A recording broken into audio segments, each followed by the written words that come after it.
Assalamualaikum warahmatullahi wabarakatuh. Berjumpa kembali di channel Jimmy ID, channel pembelajaran kimia, belajar kimia lebih nyata. Hari ini kita akan melanjutkan pembahasan soal-soal KSM atau kompetensi sains madrasah tahun 2019. Kita masuk di part ketiga, nomor 13 sampai nomor 18.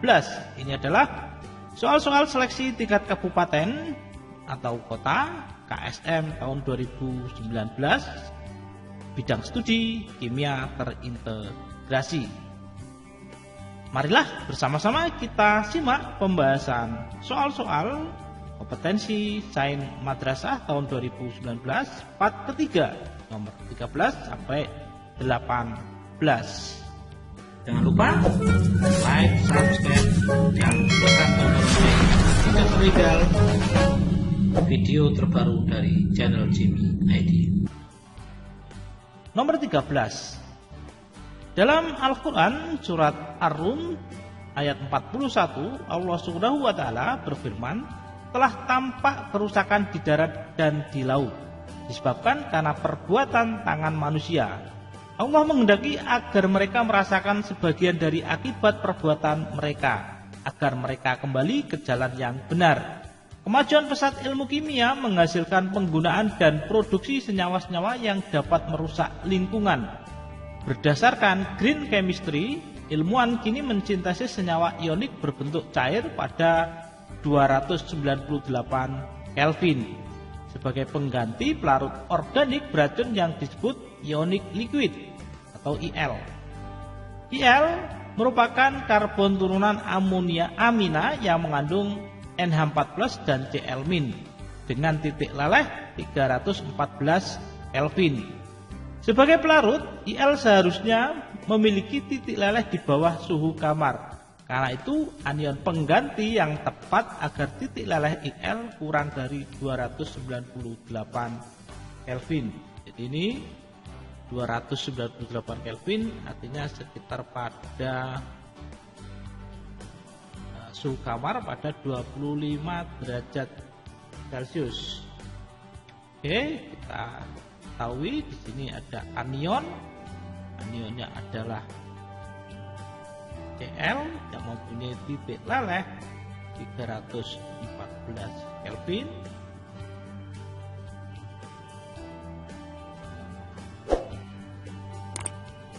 Nah,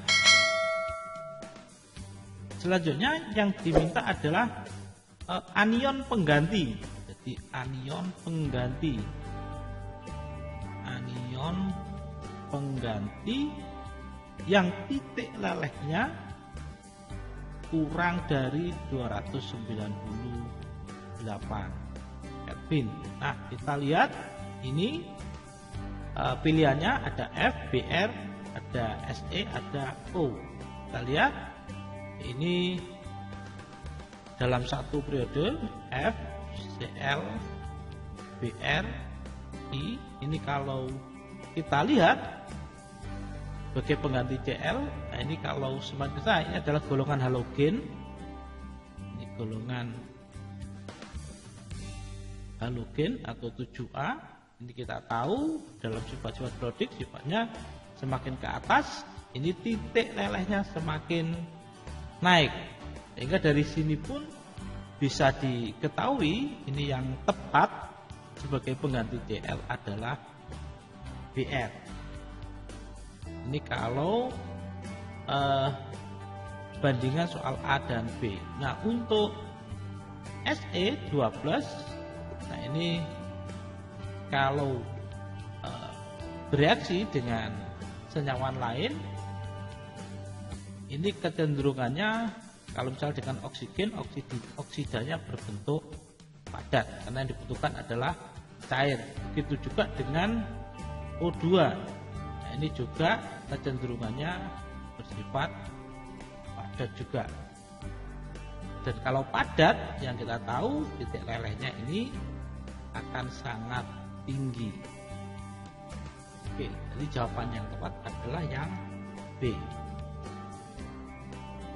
Nomor 14. Pada surat Yunus ayat 92, Allah telah berfirman, Maka pada hari ini kami selamatkan badanmu, supaya kamu dapat menjalin pelajaran bagi orang-orang yang datang sesudahmu. Dan sesungguhnya kebanyakan dari manusia lengah dari tanda-tanda kekuasaan kami. Allah menjelaskan tentang pengawetan jasad Fir'aun untuk dijadikan pelajaran bagi kaum sesudahnya. Dalam bidang kedokteran, pengawet jasad manusia dapat dilakukan dengan merendam jasad ke dalam larutan formalin yang mengandung 30-40% formaldehid dalam air. Dari pernyataan berikut ini, atau kita langsung ini pertanyaan ini, pernyataan yang benar mengenai formalin.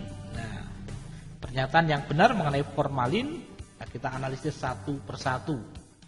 Jika dioksidasi menghasilkan senyawa asam formiat. Nah, ini kita lihat formalin atau formaldehid, ini rumus kimianya semacam ini.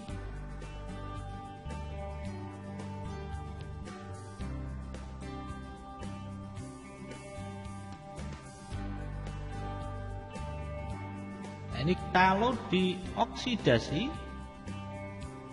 ini akan menjadi asam formiat. Nah, ini soal ini pada pembahasan sebelumnya, pada pematangan buah juga sudah saya jelaskan. Nah, ini menjadi asam formiat. Asam formiat atau asam format, atau dikenal dengan asam semut. Jadi aldehid, alkanal itu kalau dioksidasi menghasilkan golongan asam karboksilat. Ini jawaban. Nah, yang kedua, bereaksi dengan gas hidrogen menjadi metanol. Bereaksi dengan gas hidrogen menjadi metanol. Oke. Bereaksi dengan hidrogen artinya di sini adalah kalau ini dioksidasi, nah dengan hidrogen itu kemarin sudah jelaskan ini adalah direduksi. Nah, ini menjadi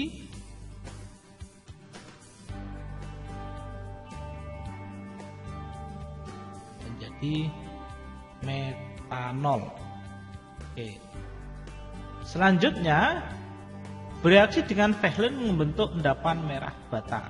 Nah, ini bisa diketahui ini alkanal yang perlu adik-adik hafalkan.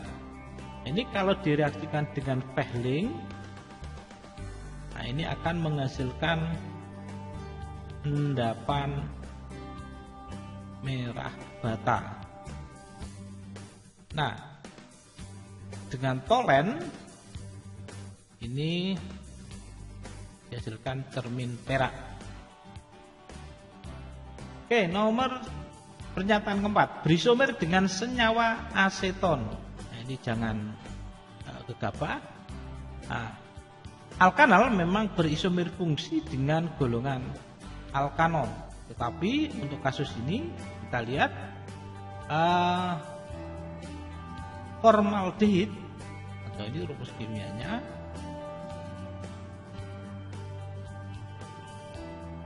Nah, bila kita bandingkan dengan aseton, aseton itu ini C-nya ada 3. Ini C3, ini C3. Nah, ini jelas bukan isomernya karena jumlah atom C-nya jelas beda. Ini 3, ini 1. Oke. Lihat dari pernyataan ini yang benar adalah yang C. Pernyataan nomor 1, 2, dan 3. Selanjutnya nomor 15. Kita harus bersyukur karena Allah SWT telah menciptakan air bagi kehidupan. Lebih dari 70% permukaan bumi ditutupi air, namun tidak bisa langsung dimanfaatkan. Negara tandus seperti Saudi Arabia menggunakan prinsip osmosis balik untuk memproduksi, memisahkan kandungan garam dalam air laut agar dihasilkan air untuk kebutuhan sehari-hari. Jika dalam air laut terkandung komposisi 0,470 mol per liter NaCl dan 0,068 mol per liter NaCl2 dan kedua senyawa tersebut terdisosiasi sempurna, berapakah tekanan osmosis larutan pada 25 derajat Celcius dalam ATM?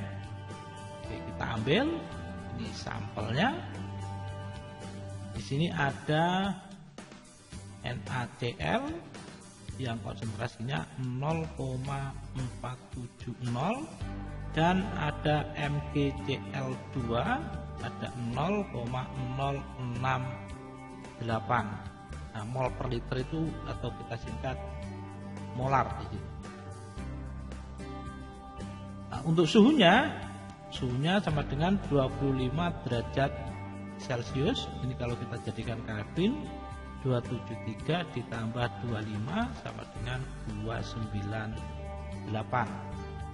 Oke, untuk menghitung tekanannya di sini tekanan osmotik ini adalah tekanan total, bisa dihitung dari tekanannya NaCl ditambah B-nya MgCl2. Oke, dari sini bisa kita hitung untuk tekanannya NaCl, tekanan osmotiknya adalah mRT kali I. Kenapa kali I? Karena ini adalah larutan elektrolit. Oke, kita uraikan dulu sini. NaCl ini Na plus Cl min. Itu N-nya ada 2, jumlah ionnya ada 2. Sehingga I-nya bisa kita hitung 1 plus N-1 kali alfa. Derajat disosiasinya di sini diketahui sempurna. Terdisosiasi sempurna. Apa artinya? Berarti alfanya di sini adalah 1. Sehingga bisa kita hitung I-nya 1 plus 2 min 1 kali 1. Oke, sama dengan I-nya 2. Sedangkan MgCl2 ini kita uraikan Mg2 plus Cl min 2Cl min. Nah, ini N-nya ada 2 sehingga I-nya bisa kita hitung 1 plus 3 min 1 dikali 1, jadi sama dengan 3. Oke, sehingga bisa langsung kita hitung M-nya 0,470 kali R-nya 0,082, T-nya 298 kali I-nya kali sama dengan 2. Sehingga ketemu untuk N-nya itu 22,96984 atm. Oke, selanjutnya kita hitung tekanan osmotik MgCl2 di mRT kali I. Ya, kita hitung 0,068 kali 0,082 kali 298 kalikan 3. Oke, 4,98 4944 atm. Sehingga kalau kita hitung untuk tekanannya ini P NaCl ditambah tekanan osmotiknya MgCl2, ini kita tambahkan, ini ketemu 27,95478. Ini mungkin hanya pembulatan, jadi koma-koma. Jadi yang paling mendekati adalah jawaban yang B. Oke, kita ke nomor 16. Ibnu Sina adalah dokter pertama yang berhasil melakukan terapi kanker.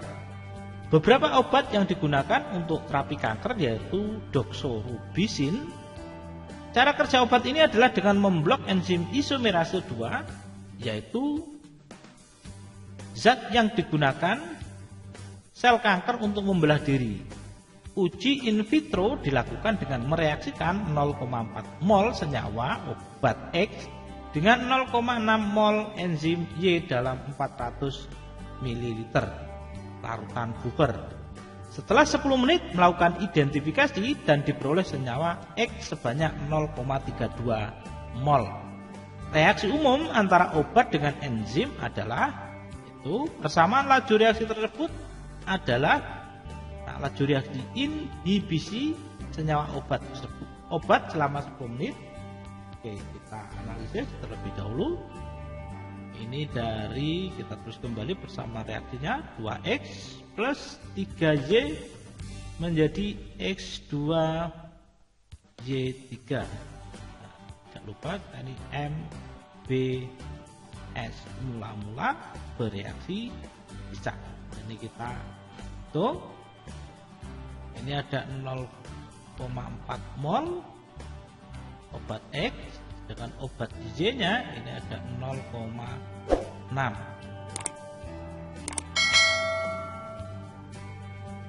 Kita masukkan obat.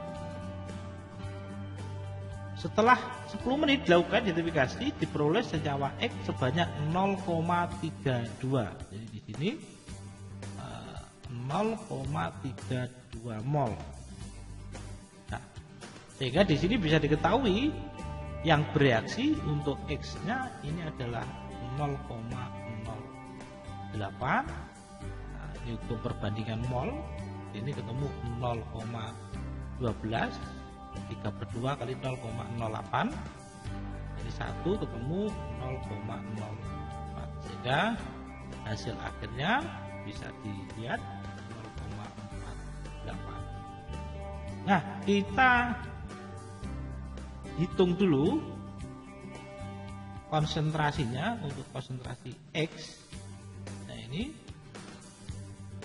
konsentrasinya dihitung mol per volume. Nah, ini 0,32 per volumenya. Volumenya 400 mili. 400 mili kalau kita jadikan liter 0,4 liter. Ini 0,4 liter. Atau sekitar 0,8 molar. Sedangkan Y-nya ini 0,48 per 0,4, itu ketemu 1,2 molar. Nah, sehingga dari sini bisa langsung kita hitung untuk P-nya. Ini tetapannya 4,8. Konsentrasi X dan konsentrasi Y kuadrat 4,8, ini 0,8 kali 1,2 kuadrat. Oke, sudah saya hitung dengan kalkulator sehingga dihasilkan 5,5296 molar per D. Sehingga jawaban yang tepat adalah yang Do. Nomor 17. Prinsip kerja sel Volta mendasari pengembangan teknologi sumber energi alternatif untuk mengurangi konsumsi bahan bakar minyak yang merusak lingkungan. Reaksi pada sel Volta berlangsung spontan, sehingga transfer elektron yang terjadi pada rangkaian dapat menghasilkan energi listrik yang dapat digunakan untuk berbagai peralatan. Hanif tengah mempelajari prinsip kerja sel Volta yang menyusun rangkaian seperti gambar berikut. Proses yang terjadi pada percobaan tersebut dicatat dengan seksama. Kemudian ia mengganti kedua elektrode dalam rangkaian tersebut dengan batang karbon. Dari catatan Hanif berikut, perhatikan ini adalah untuk menghasilkan voltase. Ini memakai elektroda Ag dan Ni. Nah, ini di sini tidak ada informasi mana yang sebagai katode dan mana sebagai anoda. Nah, di bawah ini saya tampilkan ini deret volta. Jadi kita harus hafal deret volta ini agar kita mudah menentukan mana yang berfungsi sebagai katode dan mana yang berfungsi sebagai anode, atau mana yang kecenderungannya mengalami reduksi dan mana yang kecenderungannya mengalami oksidasi. Nah, ini juga saya tampilkan cara jembatan Kledennya untuk menghafal lebih mudah direct cell kota. Ini link kalau Bang cakep nanti manggil aing menunduk jangan cari perhatian. Jadi LI KBACA. Jadi kalau ke sana dari kiri ke kanan ini semakin mudah tereduksi. Nah, kalau ke kiri semakin mudah oksidasi. Nah, diketahui juga di sini jadi katoda pada sel kota. Katoda ini yang bermuatan positif ini mengalami reduksi. Nah, sedangkan anoda ini bagian yang negatif ini mengalami oksidasi. Nah, kalau melihat ini mana yang mengalami reduksi dan mana yang mengalami oksidasi, ini antara N dan Ag di sini. Kita lihat ini Ag, ini nikel. Berarti Ag-nya ini yang mengalami reduksi. Ag-nya yang mengalami reduksi, jadi Ag plus elektron menjadi Ag, dan yang mengalami oksidasi adalah nikel. N plus elektron. Jadi bisa dilihat di sini ini mengalami oksidasi atau ini sebagai anodanya atau kutub negatifnya. Ini sebagai katodanya atau mengalami reduksi atau sebagai kutub positifnya. Nah, kita lihat pernyataan-pernyataan ini. Reaksi redoks berlangsung spontan di kedua elektrode. Oke. Elektron mengalir dari anoda Ag ke katoda Ni. Ini jelas kurang tepat karena sebagai anodanya itu adalah Ni. Ni mengalami oksidasi pada anoda. Ni mengalami oksidasi pada anoda. Oke. Ion Ag mengalami reaksi reduksi di katoda. Nah, ini juga tepat pada percobaan 1. Pada percobaan 2 kita analisis reaksi berlangsung spontan hanya pada setengah sel. Nah, ini kurang tepat karena ini berarti spontan pada kedua elektrode. E mengalir dari Ag ke elektron karbon. Nah, dari negatif ke positif. Ion Ag mengalami reduksi pada katode. Ag reduksi pada ion Ag mengalami reduksi.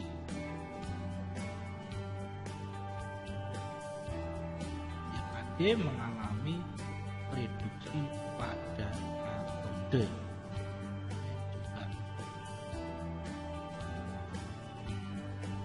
Ion Ag plus mengalami reduksi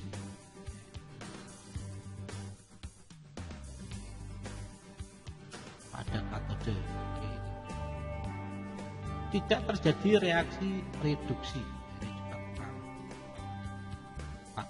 Oke, jadi jawaban yang tepat adalah yang nomor 3. Nomor 18.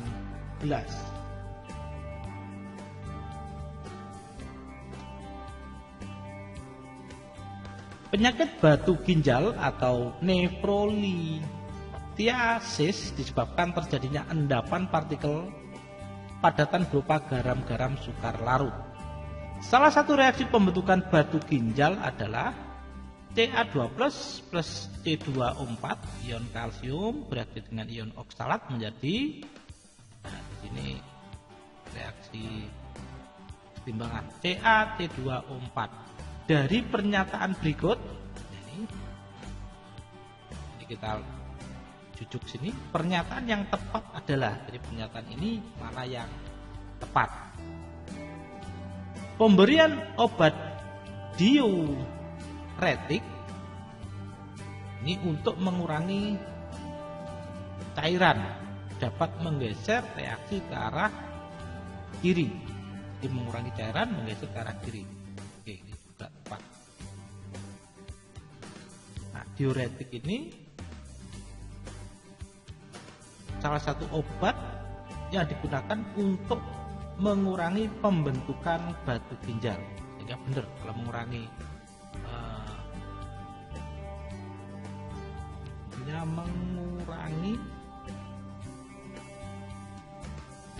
pembentukan batu ginjal, sehingga pemberian obat ini reaksinya akan bergeser ke arah kiri. Tepat. Selanjutnya yang nomor 2, kelebihan kalsium, hiperkalsiuria. Nah, ini keadaan kelebihan kalsium pada kantung kemih. Dapat mengakibatkan jumlah ion kalsium dalam urin meningkat, sehingga reaksi bergeser ke arah pembentukan produk. Jadi kelebihan kalsium ini bisa memicu pembentukan ini batu ginjal sehingga ke arah kanan. Kelebihan ini juga. Nah, oke, kita ketahui juga ada makanan-makanan yang kaya akan oksalat ini. Jadi makanan, jadi selain kalsium juga oksalat ini bisa memicu terbentuknya batu ginjal. Makanan yang mengandung ion oksalat. Nah, ini perlu diketahui juga adik-adik dan teman-teman semuanya. Ini ada bayam,